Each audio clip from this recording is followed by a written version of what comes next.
Hello my Saab friends, if you're clicking on this video, more than likely you're looking up how to hook up your Tech 2 to your Saab 9.3. So for starters, we have an OBD2 adapter. We have what I'm going to call an intermediate cable. Then we have a power adapter, which has the wall plug right there. This one's an odd thing to name, but it's actually called a CANdi module. Don't ask me why it's called that. And of course, last but not least, is the Tech 2 itself. As far as hooking everything up, start with this OBD2 adapter, plug that into the CANdi module.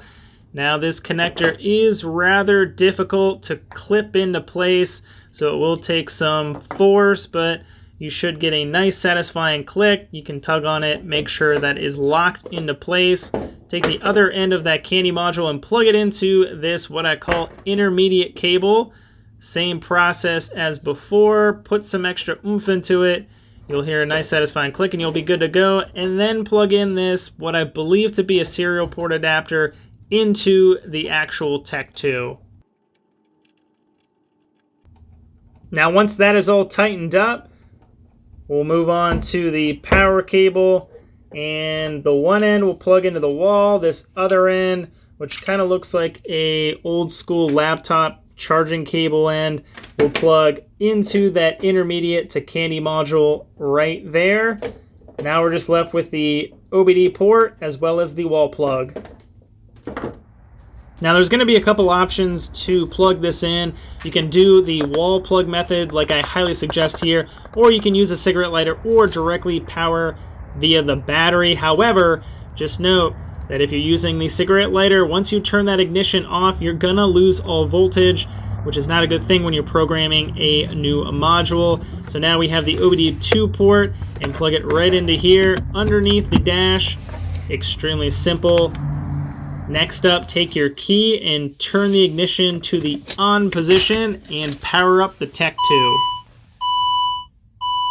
If you're only using your Tech 2 to look up any current check engine lights or possible pending faults, well, you're not going to need any security access. However, if you want to add any modules or do any worthwhile adjustments, unfortunately that means you will need security access via TIS 2000 or GlobalTIS. So obtaining security access will be a video for another day. However, what I can offer you in this particular video is how I navigate GlobalTIS. So GlobalTIS is the one I use the most out of the two, mainly because I always struggled getting access via TIS 2000. So Global is my go-to. And if you're wondering as far as operating system, yes, this is an ancient system, so it is running Windows XP. Same power adapter as before. This time, this will get plugged into the base of the Tech 2 like such. This part obviously gets plugged into an outlet. You also need these two. You have the Ethernet adapter cable that comes with the Tech 2 when you purchase it new. This end will get plugged into the side.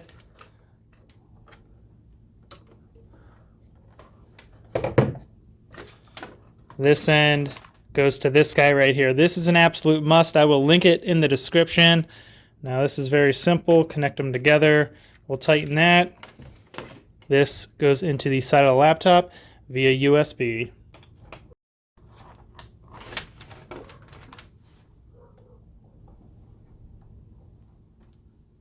Again, my preferred method is GlobalTIS. So it's a relatively straightforward program. It is relatively ancient, so it may be a little bit clunky. So here, hit OK. Now this computer I don't have hooked up to the internet, so I am kicking an error. Very simple, just bypass it, hit OK.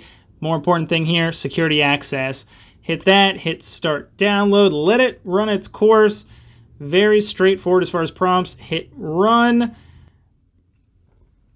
Don't adjust anything here, leave it on Tech 2, hit next. Now the next screen is the most important portion because it's gonna come up with a VIN number. So that's why you plug in the Tech 2 first, so it pulls the VIN number from the car. Now if you purchase the Tech 2 used, well unfortunately it may already have the previous owner's VIN number stored. So if you have to run out to the car to get the last four of the VIN, so be it. make sure you have that verified. Otherwise, the security access is not going to work. And here you go. We have type 1 security access, which is exactly what we need for any adjustments we may ever want to make. So untether it from the computer, take it back out to the car, and you're good to make any adjustment you may possibly want. If this video helped you out, definitely give it a thumbs up, and most certainly consider subscribing. I have a ton of stuff out there, especially Saab related videos. So with that being said, I appreciate you watching, and I'll catch you friends next time.